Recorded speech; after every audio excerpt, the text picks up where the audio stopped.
Sejam muito bem-vindos ao podcast Papo de Genética. Aqui nós vamos iniciar o terceiro episódio dessa série. Então, para você que não acompanhou os episódios anteriores, né, consultem, né, o canal do YouTube ou vão até o canal no Spotify para acompanhar e seguir essa linha de raciocínio que tem trazido vários conhecimentos super interessantes e aplicáveis dentro da área de genética e do contexto de doenças raras, né?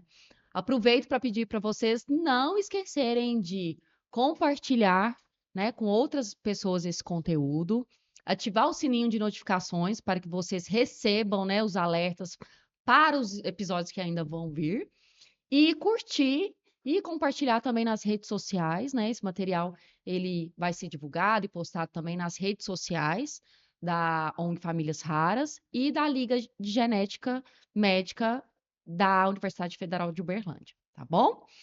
Então, hoje, dando continuidade a esse projeto, que é um projeto idealizado em parceria com a ONG Famílias Raras e a Liga Acadêmica de Genética Médica da Universidade Federal de Uberlândia, né? Uma parceria que deu muito certo e a gente tem colhido tantos frutos. E um deles é trazer a genética de forma descomplicada, de uma forma bem simples para vocês. E aplicando todos esses conceitos para o contexto de doenças raras. Estão trazendo informações que são importantes para essas famílias que convivem com a raridade. E esse terceiro episódio, nós trataremos um tema muito delicado no dia a dia dessas pessoas que recebem um diagnóstico raro, que é o caminho até o diagnóstico, né? Então, esse episódio, né, até nós nomeamos ele como um longo caminho até o diagnóstico. Nós sabemos que muitas pessoas, né, nós ouvimos vários testemunhos, né, as pessoas relatando, né, a luta para chegar a um diagnóstico e conseguir buscar ferramentas que possam melhorar, né, a qualidade de vida dessas pessoas. E para falar um pouquinho desse tema, o nosso bate-papo hoje vai contar com a presença, né, de duas pessoas super especiais que são colaboradoras da Lagem. E eu passo a palavra para eles se apresentarem. Bom, meu nome é Maria Júlia Xeregato, eu sou estudante de licenciatura e bacharelado em enfermagem na UFO e membro da Liga Acadêmica de Genética Médica. Olá, pessoal. Eu sou o Victor Alexandre, sou professor do Instituto de Biotecnologia aqui no campus Umuarama, na cidade de Uberlândia, né? E é um prazer estar participando aqui com vocês, com a Lagem e com o Instituto Famílias Raras. Então, né, em nome da Lagem, Famílias Raras, né, eu agradeço a disponibilidade de vocês de vir aqui dividir o conhecimento com esse público. E quando a gente fala, né, em diagnóstico, principalmente para essas famílias raras. É um assunto que tem que ser falado porque ele é decisivo, né, no prognóstico e na qualidade de vida dessas pessoas, certo? Então, qual que é a importância? Eu queria iniciar esse episódio com a gente discutindo qual que é a importância, né, de falar desse tema, pensando que isso pode levar, né, a um diagnóstico precoce. Como isso vai impactar na vida dessas pessoas? O diagnóstico precoce em doenças raras, ele vai ser importante exatamente pelo que você já começou falando, na melhoria da qualidade de vida e do prognóstico Uhum. desse paciente. Tendo em vista que a maioria das doenças raras, elas não possuem cura, o diagnóstico precoce ele vai permitir tratamento dos sintomas, aliviando causando mais conforto para aquele Sim. paciente, aumentando ali a sua expectativa de vida. E quanto antes esse diagnóstico for de fato concretizado, né, ter ali a sua certeza daquilo, antes a gente vai começar o tratamento. E aí esse tratamento de início, ele vai diminuir as chances de danos graves ou até irreversíveis para os órgãos e para os tecidos que aquela doença vai afetar, seja o coração, o Uhum. cérebro, os músculos, diversos tecidos do nosso organismo que podem ser afetados por essas doenças raras. Além disso, é mais alarmante ainda em casos quando o paciente é criança, porque esses danos graves ou até mesmo irreversíveis, eles podem causar uma perda de função e ali um distúrbio no Uhum. desenvolvimento físico ou psíquico daquela criança.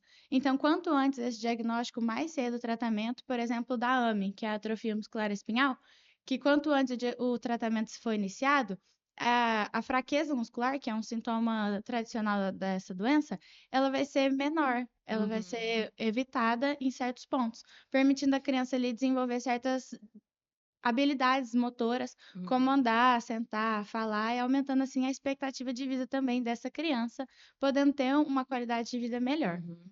Além disso, para envolver em tratamentos inovadores, como a terapia gênica, ou se Uhum. participar de estudos clínicos de novas pesquisas para o tratamento daquela doença, é necessário que esteja nos estágios iniciais da Sim. doença, para que possa acompanhar aquele paciente em todo o tratamento e o Uhum. desenvolvimento daquela doença. Sem falar também do desgaste físico, né? Que, como você mesma falou, de ficar indo em um médico atrás de outro, de ficar indo fazendo um exame atrás de outro, A refazendo angústia, né? exame. Exatamente, essa angústia, essa preocupação que vai causando tanto no paciente, tanto em todos os familiares em volta, quanto antes a certeza daquele diagnóstico, a gente vai poder conseguir concentrar o foco em conhecer melhor aquela doença, em Uhum. saber os tratamentos, as opções e planejar tanto o cuidado, essa nova rotina, ou até Uhum. mesmo o futuro, né? Porque é uma decisão que impacta muito no seu futuro e como vai ser daqui para frente. Sim. Então, esse diagnóstico precoce, ele de fato, ele pode salvar vidas e Uhum. melhorando cada vez mais a vida desse paciente. Muito interessante a sua fala, e isso me lembrou uma palestra que eu assisti num evento até do Instituto Viva Iris, que um pesquisador trazia dados realmente sobre atrofia muscular espinhal, que é um exemplo de doença rara, mostrando o impacto desse diagnóstico precoce e analisando, né, acompanhando pacientes que receberam o diagnóstico precocemente, como eles evoluíram dentro do mesmo tipo da doença, né, que existem graus Sim, para essa doença, né, de acometimento, e mostrando que aqueles, né, que tiveram a intervenção precocemente, como eles conseguiram desenvolver habilidades, né, até Sim. musculares, tônicas, né, com a sim. estimulação com fisioterapia, com fono. Então, assim, né, são gráficos, assim, alarmantes realmente para nós como profissionais da saúde, de ver, né, que o quanto, né, a falta desse diagnóstico precoce impacta e acaba limitando mais a vida dessas pessoas. No, É, no caso sim. específico da AME, né, inclusive tem a terapia gênica aprovada em 2019 pelo FDA e é recomendada para crianças até 2 anos de idade só. Uhum, Então, isso dá um senso maior de urgência para essa questão do diagnóstico precoce, uhum. porque se aquela criança, ela já começou o processo diagnóstico, mas tem toda a burocracia, toda a demora, Sim, se ela passar da idade para qual ela se qualifica para receber aquele tratamento, ela já vai ter uma perda maior ali, né? Então, muito importante mesmo ela, esse diagnóstico ela precoce vai perder, né, a oportunidade, às vezes, que ela de teria. participar de um estudo clínico, Exatamente. né, de buscar novas terapias, né? E quando a gente pensa também em doenças como doenças genéticas, né, que são várias, né, milhares. Por exemplo, os erros inatos do metabolismo, né? Às vezes o erro na receita impede, né, ou de alguma forma influencia em como uma enzima, por exemplo, vai ser formada.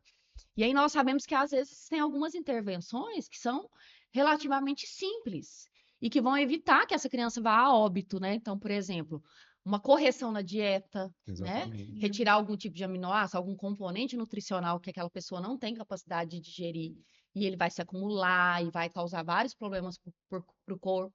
E às vezes são meses, né? Então, talvez esse diagnóstico em alguns momentos, né? Ele poderia ser corrigido com ajuste de receita, mas se essa intervenção não vem, essa criança vai a óbito, né, com poucos meses de vida, Sim. por exemplo. Sim. Então, assim, é, é por isso que nós, né, propomos esse tema, entendemos a importância, né, de falar, de alertar profissionais da saúde, né, para se informarem mais, né, então, que é uma forma de a gente trazer um conhecimento muitas vezes novo, para muitas pessoas até da área, para elas conhecerem, né, de uma forma geral, a vida dessas pessoas, né, essa luta constante, né, por buscar uma forma melhor de vida para esses pacientes, né?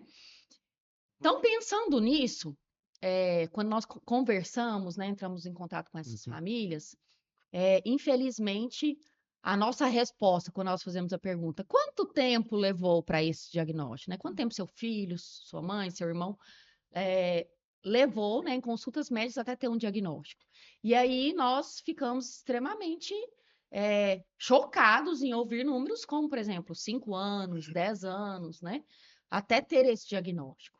Então, pensando, né, em minimizar isso, né, em acelerar esse diagnóstico, o que que vocês pensariam assim, né, que vocês poderiam trazer de estratégias que poderiam contribuir, em termos de saúde pública, enfim, o que vocês puderem assim imaginar para contribuir para que esse diagnóstico precoce ele esteja cada vez mais presente na vida dessas pessoas.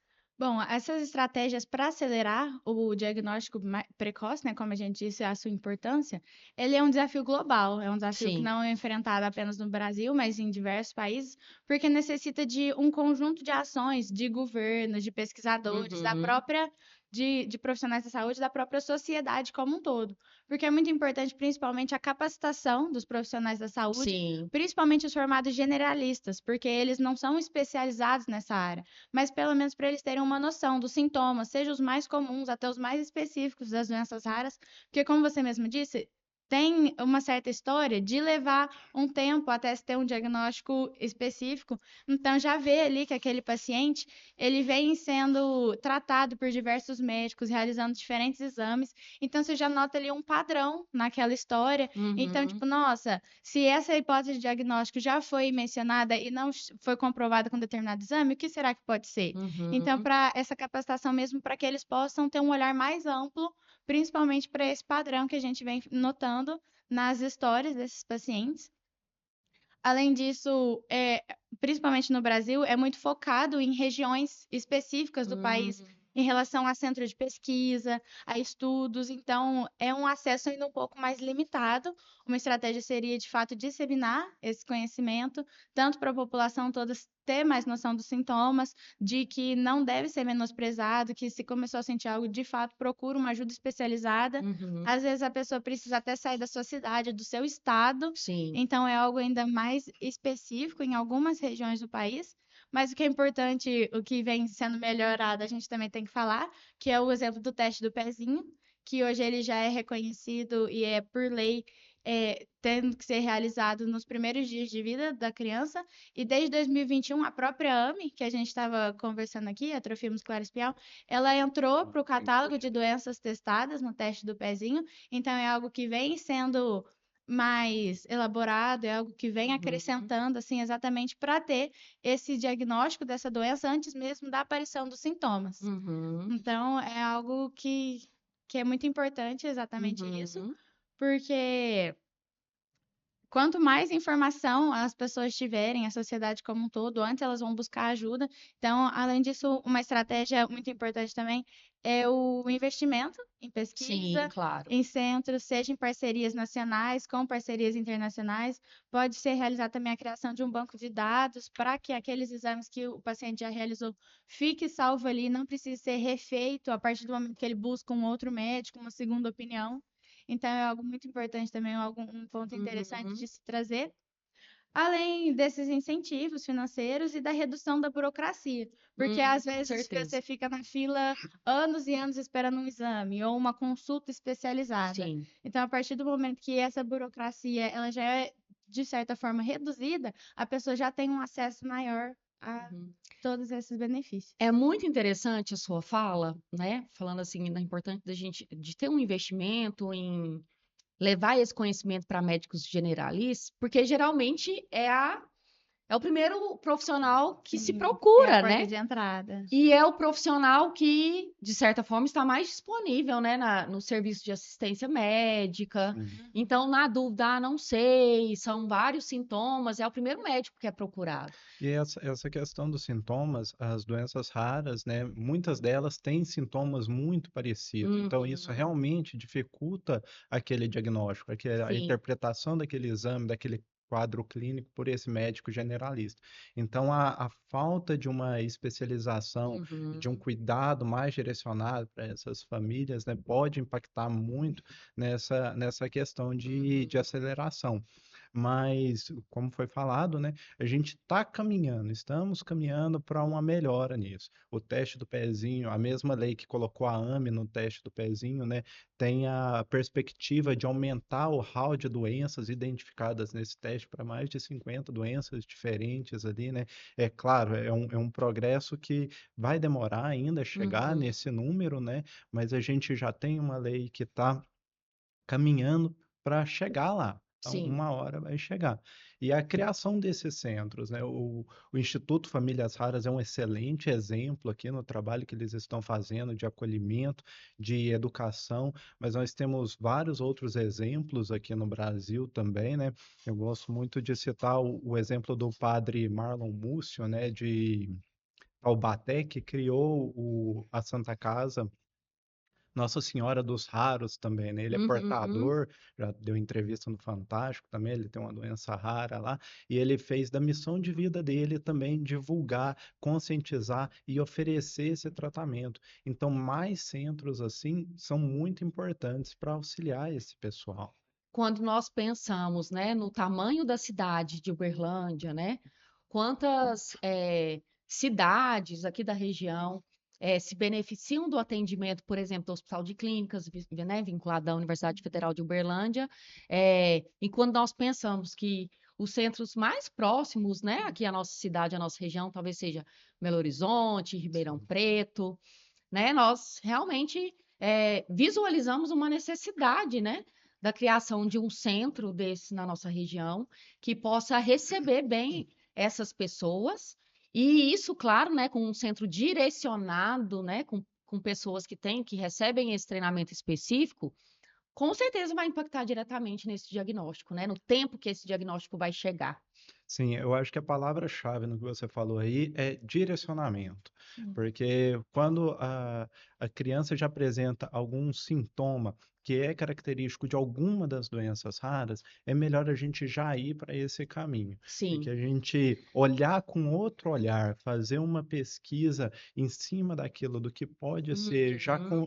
tendo em mente que pode ser uma doença rara, já faz a diferença nos exames que vão ser pedidos, né? Na interpretação daqueles exames, no acolhimento que aquela família, aqueles familiares vão ter. Então, Uhum. direcionamento, eu acho que é. Realmente, porque esse direcionamento, quando nós pensamos, né, depois a gente vai falar um pouquinho, né, nesse episódio, no próximo, sobre essas ferramentas que são utilizadas, né, para fazer esse diagnóstico, depois as intervenções terapêuticas, são tecnologias muito novas, né? Então, assim, não é de conhecimento amplo, né? Apesar, assim, de serem tecnologias que já estão no mercado há algum tempo, não é um exame, não são exames simples, né? Como esse que a gente está acostumado habitualmente na nossa rotina de cuidados pessoais. Então, por exemplo, né, um hemograma, um ultrassom. É claro que essas ferramentas também vão complementar e auxiliar nesse diagnóstico, mas são intervenções que é de desconhecimento de muitas pessoas.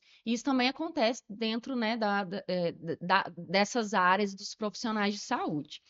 E só para a gente, né, seguir no nosso bate-papo, eu também queria destacar, né, a citação de vocês do teste do pezinho. Então, esse é um teste, né, que nós, né, todos fizemos, né, após alguns dias de nascimento, né, nós ouvimos familiares falar, não, dia tal eu tenho que levar meu filho para fazer o teste do pezinho.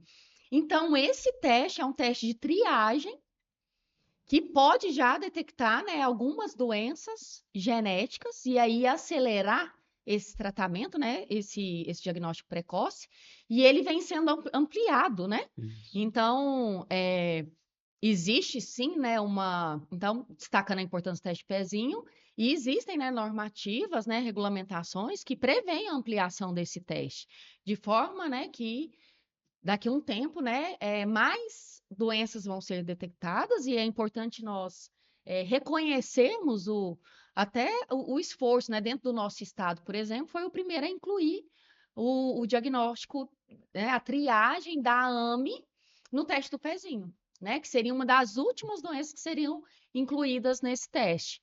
Então, é isso que o professor Vitor falou, né? Existem várias coisas para serem aprimoradas, né, e realizadas, mas nós percebemos que tem existido uma evolução, né, uma caminhada em prol dessas melhorias, certo? Nós estamos tá sendo pavimentado o caminho, né? Nós Aham. estamos dando os primeiros passos nele É, ali, o né? avanço ele vai sendo gradativo, né? Tem Mas a que gente já ser. começa a ver algo Uhum. melhor do que já estava antes. Sim.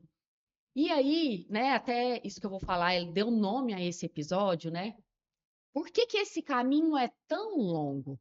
Então, né, a pessoa, vamos pensar que a pessoa recebeu, né, em algum desses médicos que ela consultou, ela recebeu um direcionamento, né, foi solicitado um exame genético, né, dependendo da doença, isso vai variar esse exame.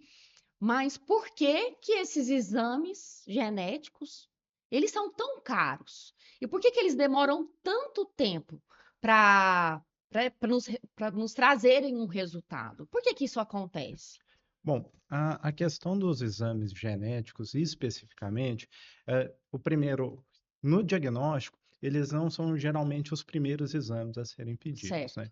Então, aquele profissional de saúde, aquele médico, ele vai avaliar a criança, vai fazer um exame clínico, vai fazer um Uhum, exame bioquímico, e aí, quando ele tiver uma suspeita de alguma doença uhum, genética, aí sim ele vai requerer um exame genético. uhum. Por que que demora?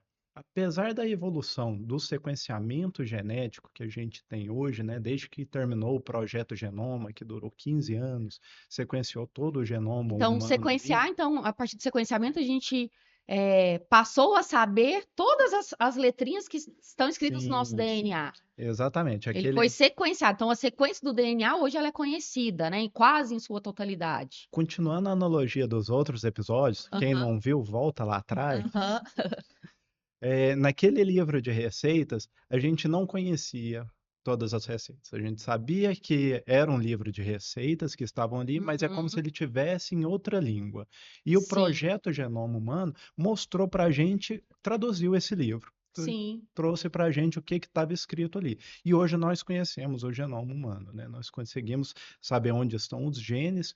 Como a professora Paula falou, são só 3% desse livro, né, que são os genes ali, os nossos interruptores, e grande parte são regiões reguladoras ali. Uhum. Algumas a gente ainda nem sabe para que serve, mas serve para alguma coisa. Vocês podem Aham. ter certeza disso, né?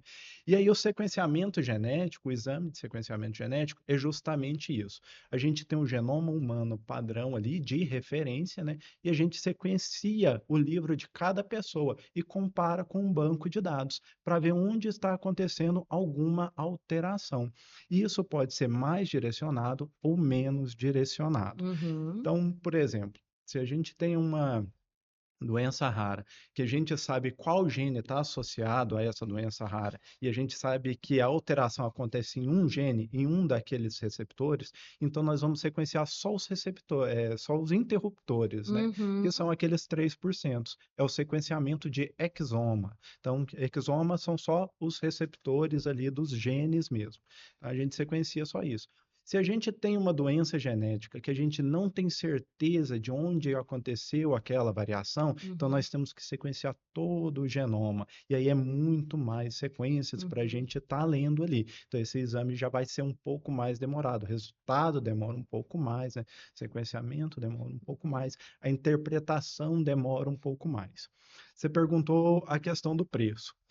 O sequenciamento de genoma hoje, ele está ficando cada vez mais barato individualmente. O que que encarece é a questão do aparelho.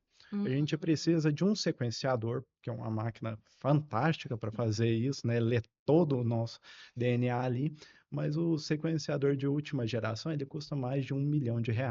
Então, Uhum. não é todo laboratório que consegue ter um sequenciador desse ali, não consegue ter uma pessoa qualificada para manejar aquele aparelho, não consegue ter a estrutura elétrica, a sala climatizada, a estrutura de preparação das amostras, de extração do DNA, tudo isso demanda muito dinheiro, demanda pessoal qualificado. Então, por isso que acaba sendo muito caro, muito Uhum. dispendioso. Voltando na pergunta anterior, por isso que é importante a criação desses centros de doenças raras, porque aí a gente cria um centro que consegue atingir, abranger uma área ali e ele consegue comprar, montar essa estrutura, o sequenciador, todo o pessoal ali e suprir a necessidade daquela região, diminuindo o custo, diminuindo o Uhum. tempo do diagnóstico ali, Uhum. né? É, porque eu estou imaginando aqui a complexidade, Porque se a gente, né, nos episódios anteriores, como o professor Vitor falou, nós fizemos essa analogia com o livro de receitas e a gente precisa entender tudo que está ali dentro e trazendo essa informação de que o DNA não é só de receita, tem outras coisas lá que vão regular como esses genes vão ser expressos ou não, contribuir de alguma forma, alguns nós nem sabemos a função. Então, esse profissional, ele tem que ter o conhecimento para saber, dentre esses tanto de informação, saber filtrar ou direcionar essa análise, né? Então, Isso. assim, são análises muito complexas.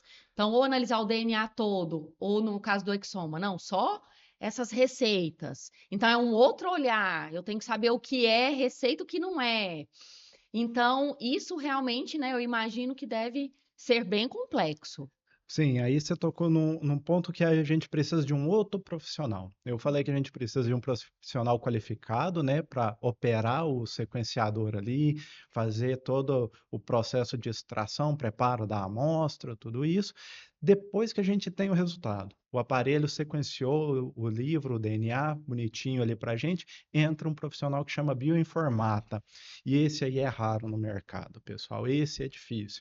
Então, a gente consegue sequenciar um volume de dados muito grandes, né? Mais de 3 bilhões de bases nitrogenadas ali no genoma completo. E Uhum. interpretar tudo isso no computador, procurar as variações, se aquelas variações são patogênicas ou não patogênicas, ou possivelmente patogênicas, é muito difícil. Então, Uhum, enquanto a gente sequencia, no sequenciador pode entrar, sei lá, 96 amostras para a gente fazer de um dia para o outro ali. uhum, A gente tem esse resultado rapidamente no sequenciador, mas a gente tem que, aquele profissional agora tem que analisar todos aqueles 96 genomas ali. E falta profissional nessa área de interpretação, de bioinformática mesmo, né? uhum. Então, tem um gargalo aí na interpretação desses resultados. E depois, eu imagino que esses resultados eles têm que ser associados à clínica do paciente, né? Sim. Então, todo aquele trabalho que foi feito pelo médico, né, de descrever os sintomas, para ver se faz sentido ou não, né, aquele achado. Porque, como nós falamos nos episódios anteriores, quando é feita essa comparação, como você falou, Vitor, então, aquele paciente, né, o DNA dele vai ser comparado com um de referência que tem, né, num banco de dados. Quando há essa comparação, não necessariamente um achado, ele tem importância clínica. Exatamente. Então, ele pode ser uma variação que vai evolutivamente contribuir para, né, para o seu organismo de uma forma positiva, mas não necessariamente ele vai contribuir para o acometimento de uma doença, por exemplo. Sim. Então, tem que ter essa análise bem crítica para entender, ó, nós encontramos alterações, mas essa alteração, ela tem força, ela tem, né, essa proteína, ela tem uma importância tão grande a ponto de levar ao desenvolvimento de uma doença? Então, ainda tem que fazer essa diferenciação entre essas variáveis, né? Isso. Por isso que é um olhar multidisciplinar, né? Uhum, A gente precisa do profissional de biologia molecular ali para entender o processo que está acontecendo. A uhum, gente precisa do bioinformata para encontrar essas variações e a gente precisa do médico para interpretar essas variações e associar com o quadro clínico ali. Lembrando que nunca é sempre apenas um exame, né? E esse é um dos pontos também do porquê que pode demorar tanto, né? Porque às vezes, nossa, chegou na parte de entrada ali no postinho de saúde, com determinados sintomas, igual você falou, vai começar por um hemograma, vai começar aham, por um exames exame de mais imagem. simples, né? Não, não achamos nada. Vamos partir para algo mais específico.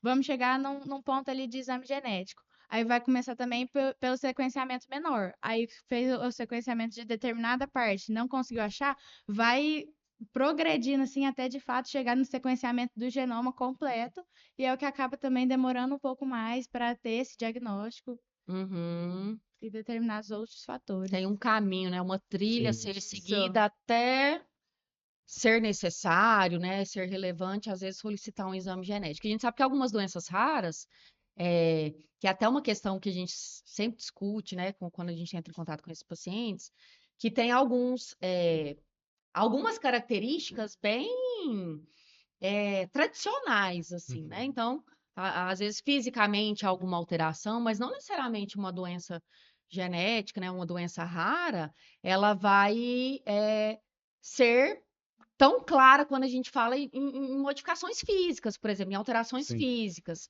Então, talvez algumas sejam, né, eu imagino assim, que sejam mais comuns e mais fáceis de serem diagnosticados, mas a gente esbarra ainda nessa raridade, né, de serem doenças que às vezes elas foram descritas em um paciente no mundo, em 10 pacientes no mundo, então talvez não tem, né, são doenças que não estão bem caracterizadas como outras, isso tudo também, né, a raridade, inclusive, no que se conhece sobre a doença, né, eu acho que isso também acaba dificultando a ação desses profissionais de saúde. Por isso é muito importante nós estarmos em momentos como esse, falando, né, com as pessoas, com profissionais, com todos que vão, né, receber esse material, para falar mais sobre isso. Para finalizar e caminhando para o fim do nosso episódio, eu queria que vocês comentassem, então, né? Nós falamos da importância, o que dá para melhorar e acelerar esse diagnóstico, por que que ele demora tanto, por que ele é caro. Eu gostaria agora que vocês exemplificassem os exames genéticos mais comuns, né? Os exames que são mais utilizados para essa equipe médica para chegar num diagnóstico raro. Bom, a gente já falou dos exames genéticos de uma maneira geral, né? Nós podemos fazer o sequenciamento dos exomas, que são só os genes mesmo.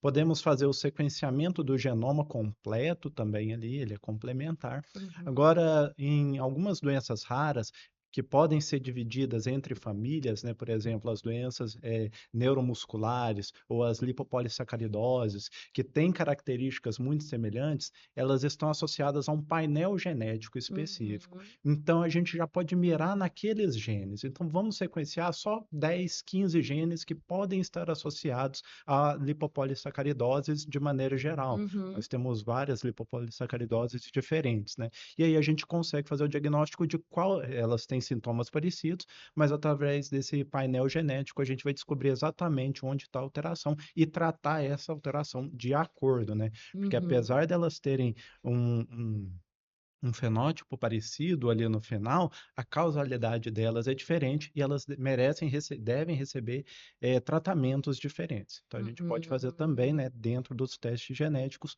o painel genético.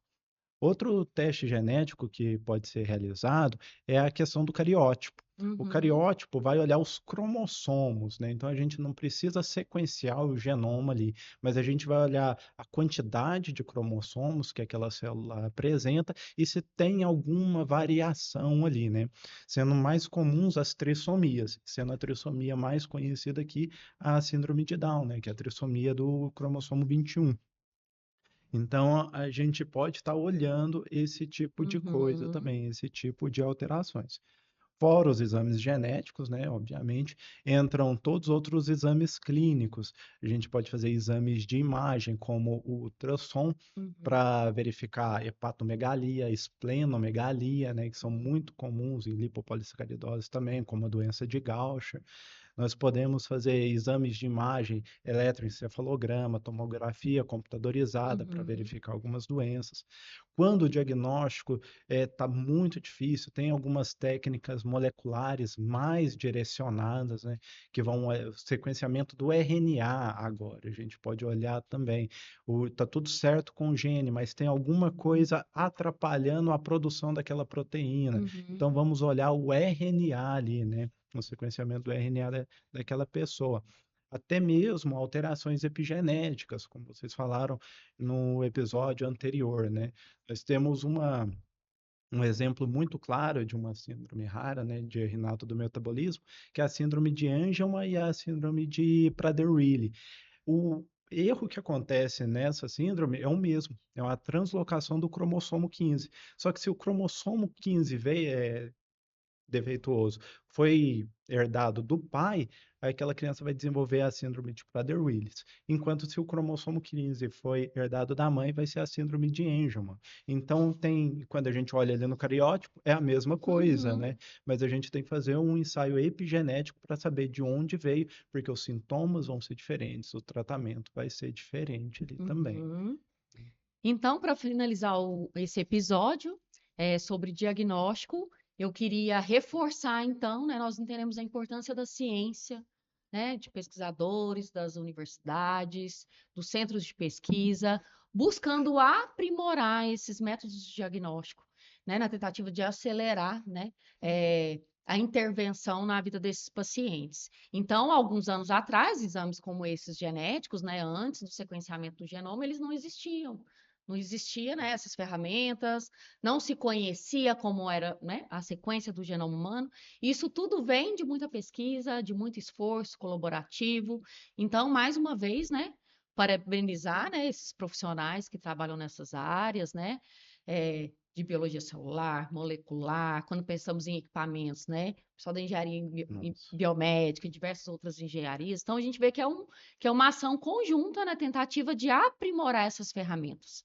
E isso impacta na vida das pessoas. Então, queria agradecer a presença de vocês, né, falando sobre esse assunto muito importante e decisivo na vida dessas pessoas raras. Queria agradecer pela disponibilidade, né? E por vocês conseguirem trazer isso de uma forma bem simples, descomplicada para as pessoas que estão nos assistindo, né? Porque às vezes a gente sabe que isso é um pouco complexo, então a gente precisa realmente trazer isso de uma forma bem simples, descomplicada para a vida dessas pessoas. Professor Vitor, para a gente encerrar, eu queria que você deixasse alguma dica para o pessoal de casa. O que que você acha que eles têm que se atentar quando, né, a gente pensa em diagnóstico? Eh, Qual que é a importância, né, em saber a procedência, às vezes, do laboratório que você vai procurar, né, para um centro médico de referência. Então, deixa aí um recado para essas famílias. Bom, como a gente falou aqui nesse episódio, né, eu acho que o direcionamento é o mais importante. Então, se você está procurando um diagnóstico, já passou por vários médicos e ainda não conseguiu o seu diagnóstico, está preocupado, não desanima.